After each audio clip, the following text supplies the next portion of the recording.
wants America to work for him and his friends at the expense of everyone else. A more extreme version of the failed theory of trickle-down economics with his own addition of outlandish Trumpian ideas that even Republicans reject. Hillary Clinton slammed Donald Trump's economic plan, pointed out what she sees as division in the Republican Party. With me now, Trump national spokesperson Katrina Pierson. Katrina, thanks for the time. What did you hear in Hillary Clinton's speech? What stood out most to you? Well, I think the thing that stood out most to me were just simply all of the lies. I mean, Hillary Clinton is one to talk. When she's talking about someone that's going to be in office and only their friends benefit. We heard the breaking news today how she was actually doing favors for the donors of her own Clinton Foundation while she was at Secretary of State.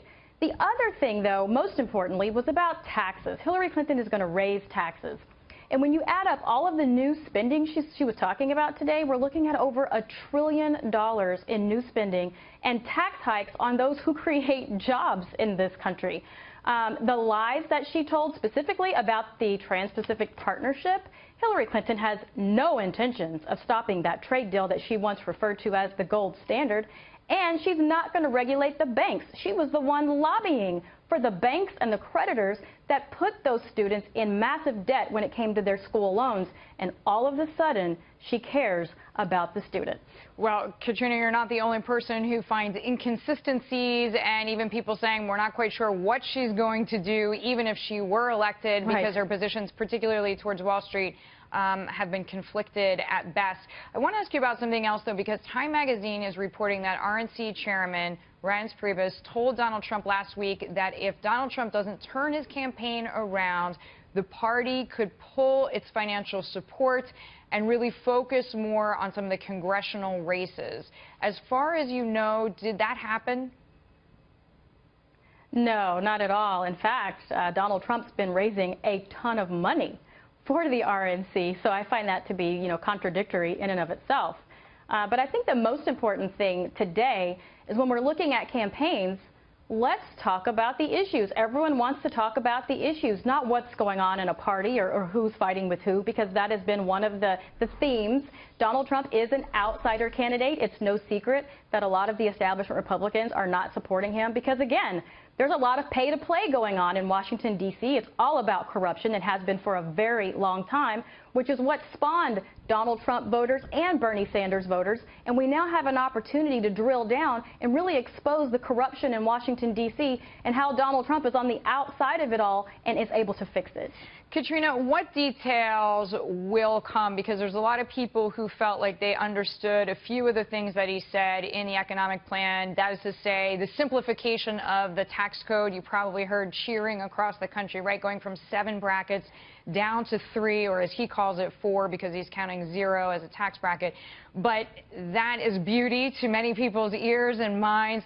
What else that's going to really give voters the nuts and bolts is going to come out between now and November that's going to help people make up their minds? Which candidate is going to help me and my family? Well, there's going to be a series of speeches, just with one broad speech over economics. You're going to see specific speeches, one around taxation, another one around families. So you're going to see a lot more specifics come out over the next couple of weeks with regards to the specifics, which Donald Trump has promised from the beginning. However, what we are also talking about is, which campaign, which individual is going to be best to serve the people of the United States.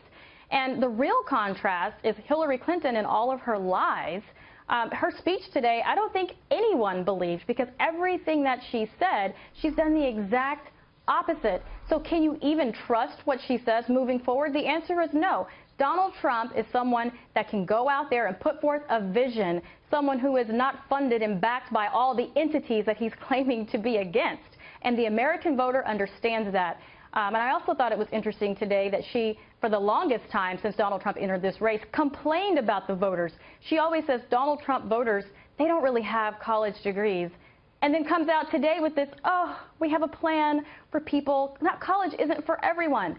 This is the type of pandering that people get really upset about. Well, it was a big She's in theme their in faces Senator saying one Sanders' thing and laughing at them in another. And from a political point of view, more than likely, she's trying to keep at least some of the Senator Sanders supporters, and that was a big theme of his. I want to ask you, we've been talking mostly about domestic issues. On the international front, Donald Trump reiterated his view on Democrats' role in the growth of ISIS. So here's his comment, and I have a follow-up. Here's Donald Trump. The government has unleashed ISIS. I call President Obama and Hillary Clinton the founders of ISIS. They're the founders. In fact, I think we'll give Hillary Clinton the, if you're on a sports team, most valuable player, MVP. You get the MVP award. ISIS will hand her the most valuable player award. Her only competition is Barack Obama between the two. So, Katrina, there is the report that the leader of ISIS broke off from al-Qaeda in Iraq, and that is essentially how ISIS started under Bush's leadership. But is that what Donald Trump meant? What is your take? Well, Donald Trump obviously wasn't talking about Barack Obama being the one that formed their business entity paperwork. He was speaking in hyperbole. And you're absolutely right. This did break off from al-Qaeda. But you know what Bush did? He actually went and fought over in Iraq. And after the surge, al-Qaeda was in ashes. Going into 2008, what happened? Barack Obama, in his apology tour, as well as saying, pretty much politicizing what day we're going to be out and when, called ISIS the JV team for nearly a year. Then follow up with Hillary Clinton and her recklessness in Libya, creating a massive vacuum. Not only are we funding ISIS, we armed ISIS, and this president in Hillary Clinton's third term will be to continue to release those terrorists from Gitmo to go back into the battlefield while paying more ransom money to Iran to fund more terrorist attacks. They are absolutely responsible for what we see today. All right, Katrina, we thank you, as always, for your thoughts.